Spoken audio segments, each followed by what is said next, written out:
Tonight on Tranquil Radio, we give Chris an ultrasound and Guy Fieri takes us to Flavor Town. All this and more coming up on Tranquil Radio.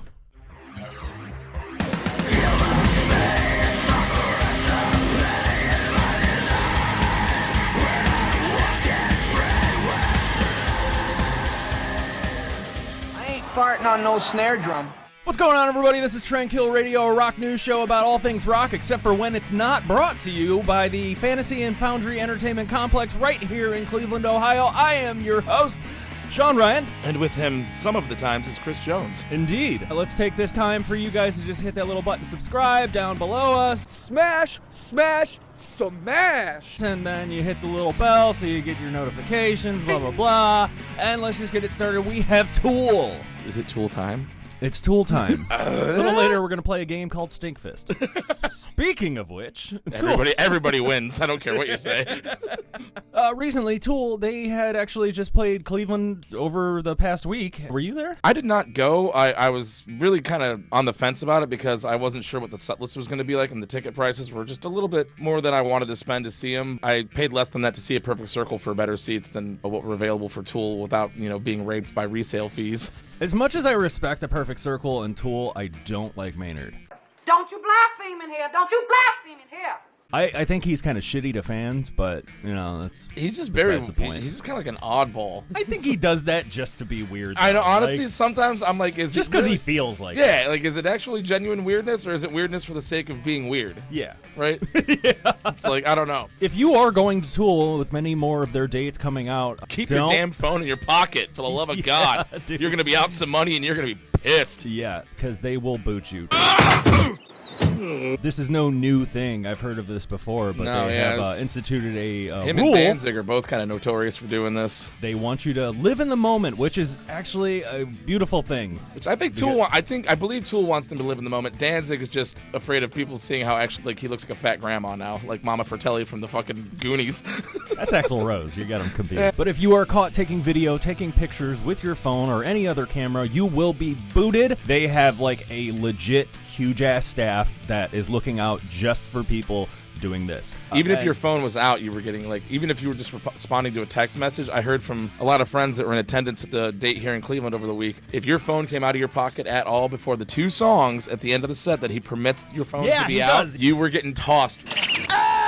Regardless if you were on your phone filming or if you were just replying to a text or checking to see if somebody texted you.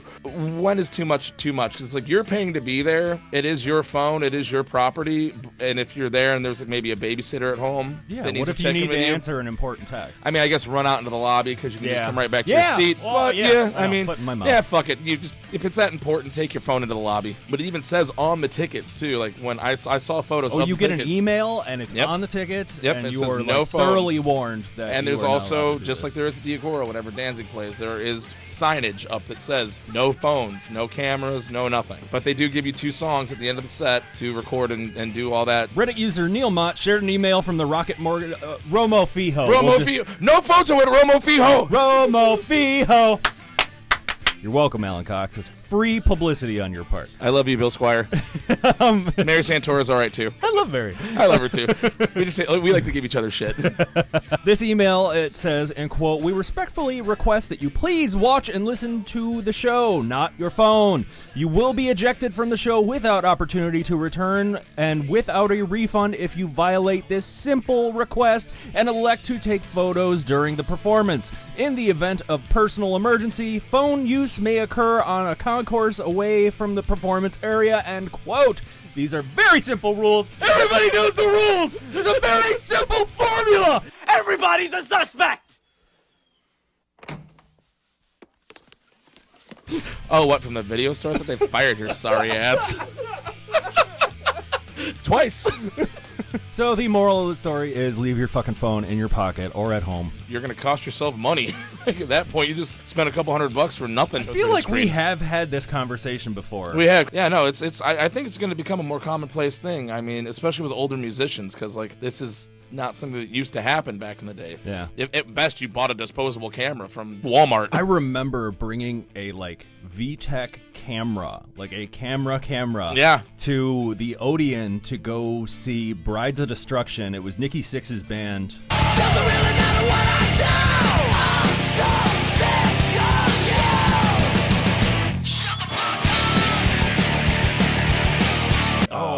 right before they got back together in 2004. And I had front row seat, and there was something on the ticket or in an email or something that said you were allowed to actually bring your camera in for this one. And I'll try and find some pictures or whatever and post them here. Old school, that's like Warped Tour. Yeah, for me when I was I had to a go. kid. I had to go to like Mark's and have the film developed. Yeah, you had to like go drop off the rolls. All right, next. We are dating ourselves. Next to our next story, we have rappers and rockers collaborating once more. Rage Against the Machine, as you know, as we told you on last week's episode, they have gotten back together. If you're watching this show, you should know that. But Or if you're just breathing in general. They're playing a couple dates, including one with some guy named Coach Ella. I don't know.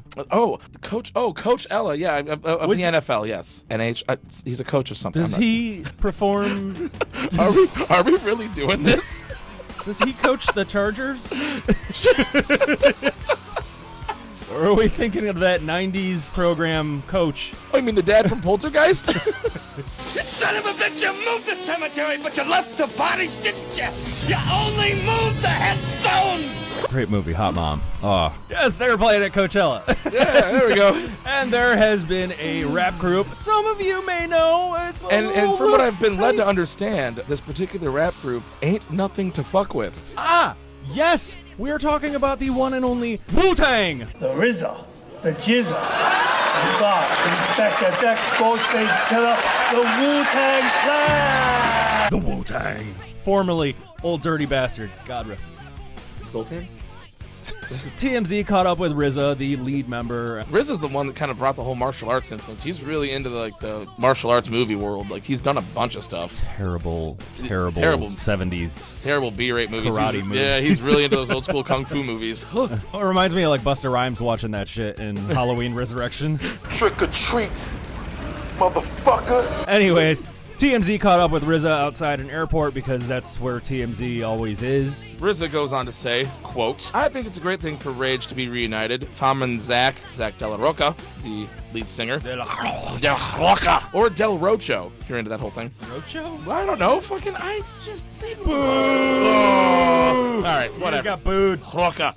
And getting back together, and Coachella's going to be exciting if the stars line up right. When they finish that Coachella one, they need to hook up with WuTang and finish that tour that we never finished. Yeah, and I had to do a little bit of digging on this because this happened back in '97. I was 10. Yeah, I guess WuTang, they were on tour with Rage Against the Machine, and WuTang has like fucking 96 members. They're the mushroom head of rap.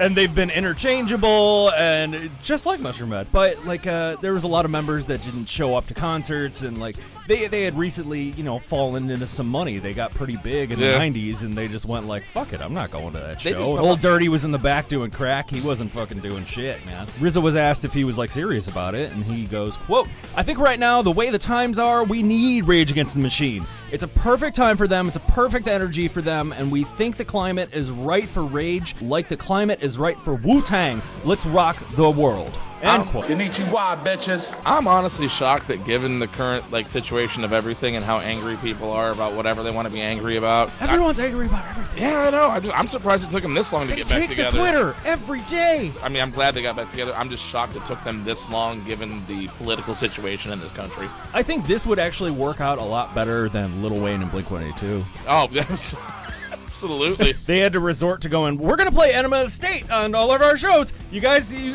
need to come and watch this because this isn't doing well. Our ticket sales. Honestly, I went to the show in Cleveland. Lil Wayne's crowd was rowdy, but it was shit weather. It was a terrible night. It was storming super hard. There was rain delays, lightning delays. No one asked for those two to be together, though. No, they didn't. It was Travis Barker's idea, 100%. Yeah, I know. I never listen to drummers, okay? Never. Looking at you, Adam. I don't know Adam that well, but I concur.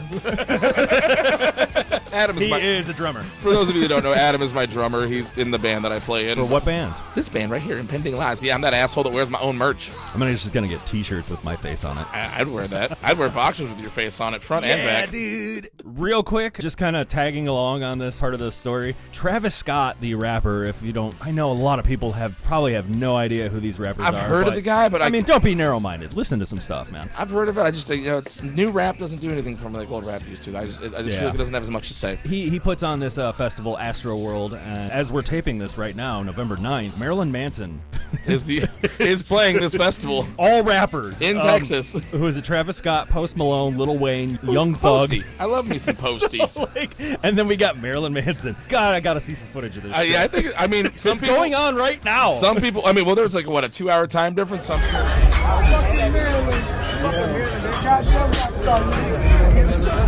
I thought Astroworld was the greatest, most unusual thing, and I love that Travis waited a day before the show to announce it, so I love Travis for being a genius, for thinking of doing something crazy like that.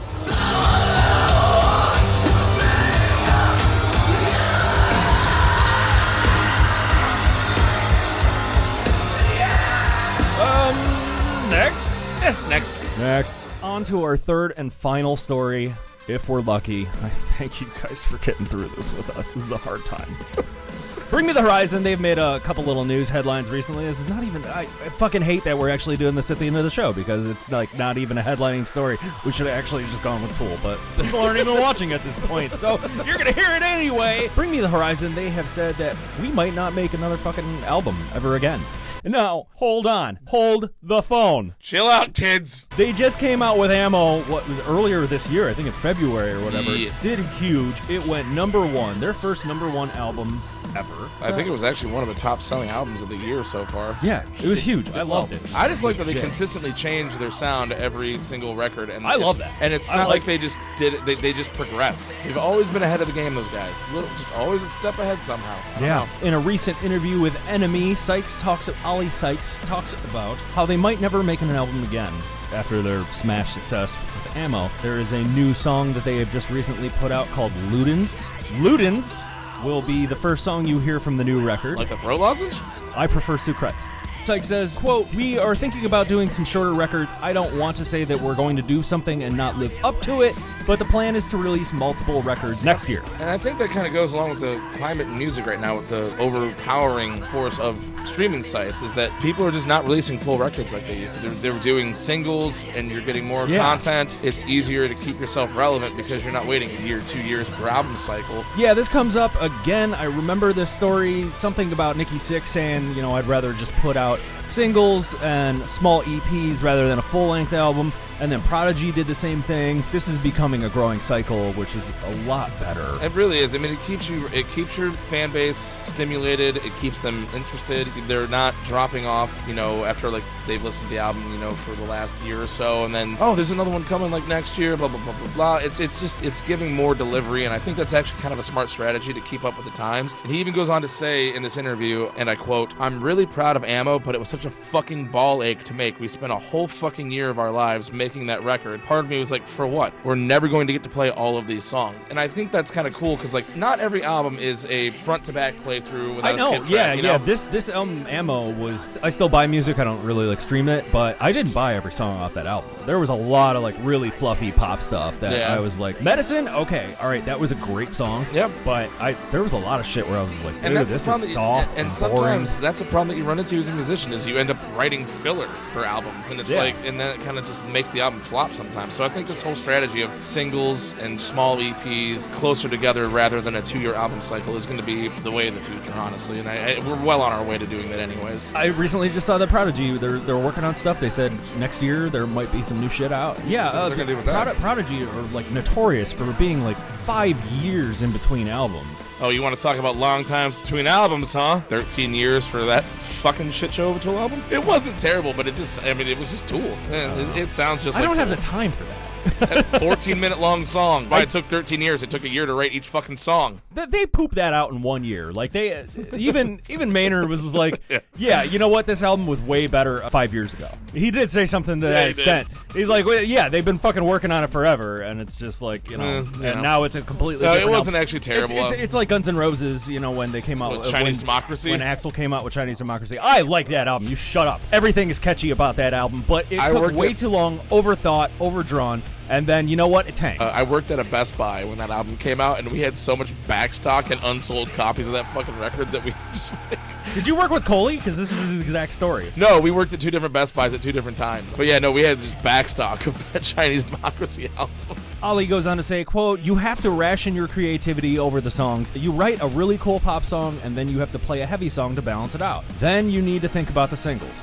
And yeah, it's a big, writing an album is a whole fucking headache, you know? He says we spent an entire fucking year of our lives writing Ammo, and he's very proud of it. You're never gonna play all those songs, because you got the other hits from the other albums that you gotta play and shit like that. And that's what it always boils down to, is the numbers of which fans, you know, if the fans like which songs the most, and you just end up, and when you have a career as long as they've had one, I mean, you can just take 3 or 4 songs off each album and make your set list, and even that's probably too much material for an hour. They have recently come out with that single, like we said, Ludens, that will be for the video game. Ludens, I need a lozenge, oh my god. It will be for the video game Death Stranding. Which actually features Norman Reedus. That is the end of tonight's episode. Come back every Wednesday. Again, subscribe. Hit that little fucking bell so you can get your notifications. Thank you guys so much for watching. We have Facebook and Instagram that you can follow at Tranquil Radio 216. And we post some pretty dank-ass memes on that Facebook page. I'm going to tell you what. Do the kids say dank anymore? I think it's on its way out, but I think it's still hanging on there. All right. But thank you guys so much for watching. I am your host, Sean Ryan. Say your name so we can end the show. Sorry, I was thinking about food. I'm fucking fat. I am Chris Jones. And this is Tranquil Radio.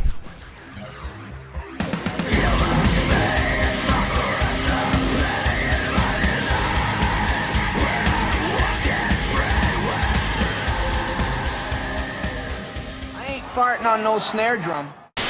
Tonight on Tranquil Radio, we give Chris Jones an enema.